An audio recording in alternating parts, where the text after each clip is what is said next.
Fala galera, estamos aí mais uma vez. Já queria pedir para você deixar aquele joinha lá, já deixa o seu like, já se inscreve no canal se você não é inscrito e compartilha para seus amigos também. Compartilha no WhatsApp, no Facebook, nas suas redes sociais. Pode sair compartilhando para a palavra de Deus ser multiplicada, não é mesmo? Vamos de um vídeo um pouco diferente hoje. Ele não tem o mesmo formato que os outros vídeos, mas acredito que você vai gostar muito também. 10 passagens bíblicas que o cristão precisa saber.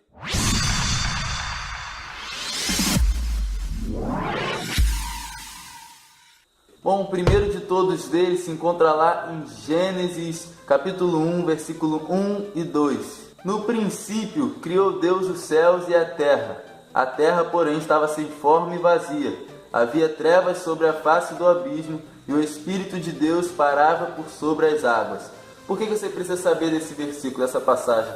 Porque ela se trata da criação de Deus. Ela reflete que Deus é o Criador dos céus e a terra, e que Ele criou tudo. É claro que aqui eu separei apenas 2 versículos, mas seria muito interessante você ler o capítulo 1, 2 e 3. A segunda passagem se encontra no Evangelho de João, no capítulo 3, versículo 16 e 17. Você deve conhecer esse texto. Porque Deus amou ao mundo de tal maneira que deu o seu Filho unigênito para que todo que nele crê não pereça, mas tenha vida eterna.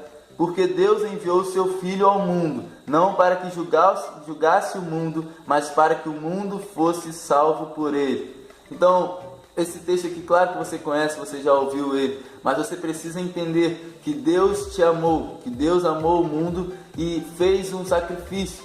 Enviou o seu Filho para que morresse por amor a mim e por amor a você. Bom, a terceira passagem se encontra no Evangelho de Mateus, no capítulo 22, no versículo 36 ao 40. Mestre, qual é o grande mandamento na lei? Respondeu-lhe Jesus: Amarás o Senhor teu Deus de todo o teu coração, de toda a tua alma e de todo o teu entendimento. Este é o grande e primeiro mandamento. O segundo, semelhante a este, é: amarás o teu próximo como a ti mesmo. Destes 2 mandamentos dependem toda a lei e os profetas. Essa passagem tem a ver com amor, o nosso amor relacionado a Deus e o nosso amor relacionado ao nosso próximo. Amar a Deus sobre todas as coisas, sobre todo o coração, todo entendimento. A gente não consegue compreender Deus na sua grandeza, que Ele nunca foi criado, que Ele sempre existiu, que Ele é a eternidade. Mas até onde a gente conseguir entender, a gente deve amar a Deus de todo o nosso entendimento e de toda a nossa força, e amar ao nosso próximo como nós amamos a nós mesmos. Ou seja, nos colocar no lugar do outro e fazer com o outro aquilo que nós queremos que façam com a gente. O quarto também se encontra no Evangelho de Mateus, no capítulo 16, versículo 24 e 25. Então disse Jesus a seus discípulos: Se alguém quer vir após mim, a si mesmo se negue, tome a sua cruz e siga-me. Porquanto quem quiser salvar a sua vida, perdê-la-á, e quem perder a vida por minha causa, acha-la-á.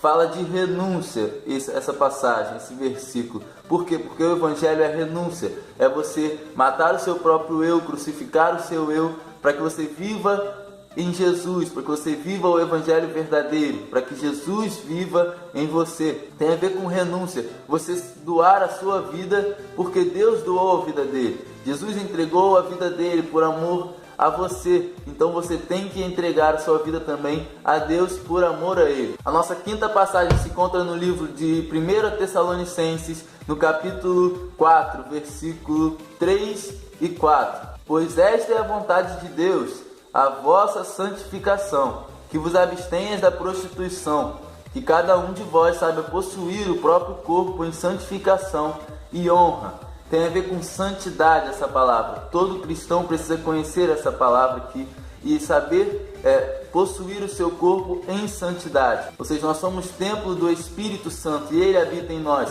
Então a gente não pode sair fazendo qualquer coisa com o templo do Espírito Santo. A gente não pode transformar o templo do Espírito Santo em uma casa de prostituição. A gente precisa exercer a nossa vida em santidade, viver em santidade para conseguir ver a face do Senhor. E essas 2 passagens, a quinta e a quarta, elas têm um link uma com a outra. Porque quando a gente fala de renúncia, a gente renuncia a nossa carne. E como a gente renuncia a nossa carne?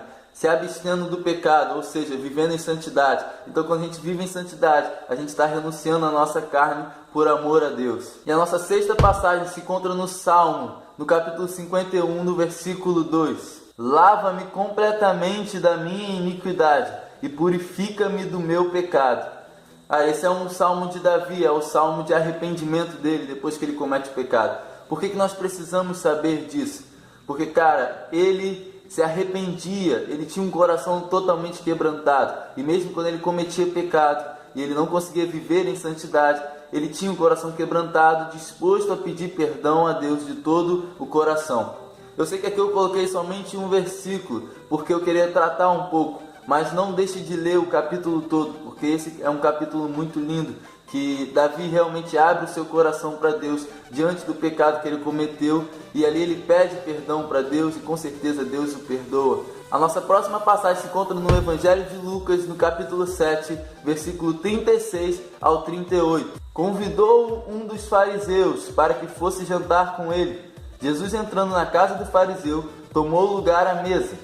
E eis que uma mulher da cidade, pecadora, sabendo que ele estava à mesa na casa do fariseu, levou um vaso de alabastro com unguento, e estando por detrás aos seus pés chorando, regava-os com suas lágrimas, e os enxugava com os próprios cabelos, e beijava-lhe os pés, e os ungia com unguento. Essa passagem é uma das que eu mais gosto da Bíblia. Por quê? Porque ela fala de um verdadeiro louvor, de uma verdadeira adoração a Jesus.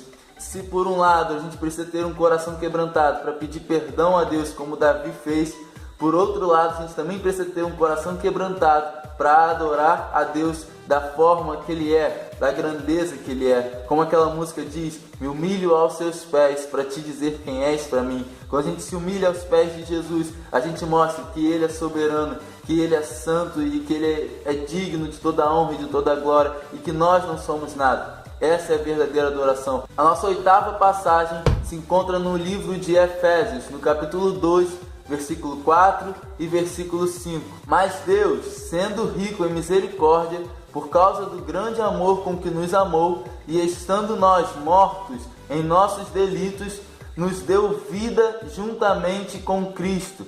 Pela graça sois salvos. Esse versículo ele fala da graça de Deus para a nossa vida. Ele fala do amor que Deus teve e do favor não merecido. Então, por amor a nós, Ele nos dá a graça todos os dias. E depois disso, depois do favor não merecido, nós obtemos a graça de Deus. E a nossa vida se baseia na graça. A gente só pode viver o que a gente vive hoje. A gente só pode fazer o que a gente faz hoje porque nós estamos debaixo da graça de Deus. A nossa nona passagem se encontra no Evangelho de Mateus, no capítulo 6, versículo 6. Tu, porém, quando orares, entra no teu quarto e fecha a porta. Orarás a teu Pai que está em secreto, e teu Pai que vem em secreto te recompensará. Essa passagem ela fala de intimidade, de oração com Deus.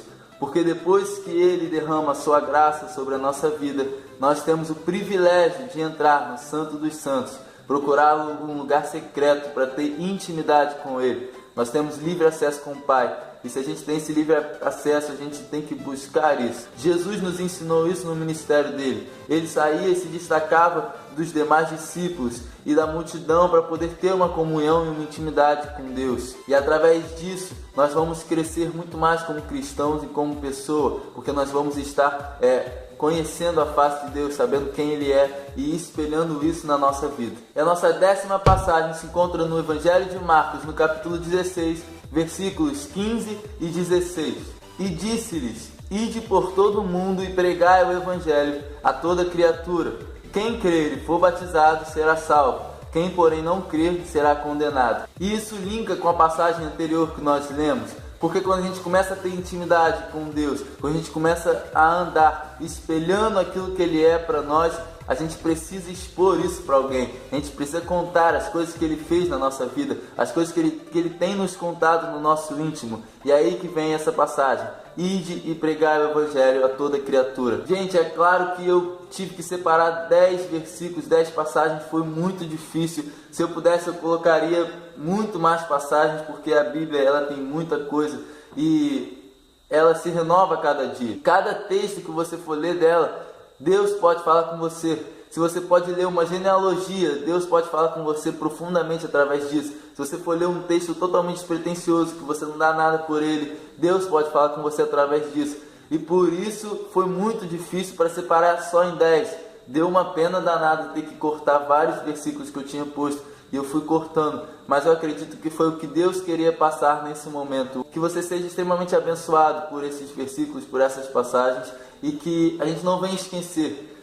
Separa um tempinho aí, dê pausa no vídeo e anota aí cada versículo para você ter ele sempre. Para você saber achar, quando você pensar em santidade, você saber achar ele aqui. Quando você pensar na graça de Deus, você saber achar ele na Bíblia. Quando você pensar na salvação de Deus e no amor, você também saber achar ele na Bíblia. Então, é esse vídeo que eu deixo para você hoje. Eu acredito que tenha te abençoado e espero que você tenha gostado. Dê aquele like, reforço novamente e tamo junto, valeu!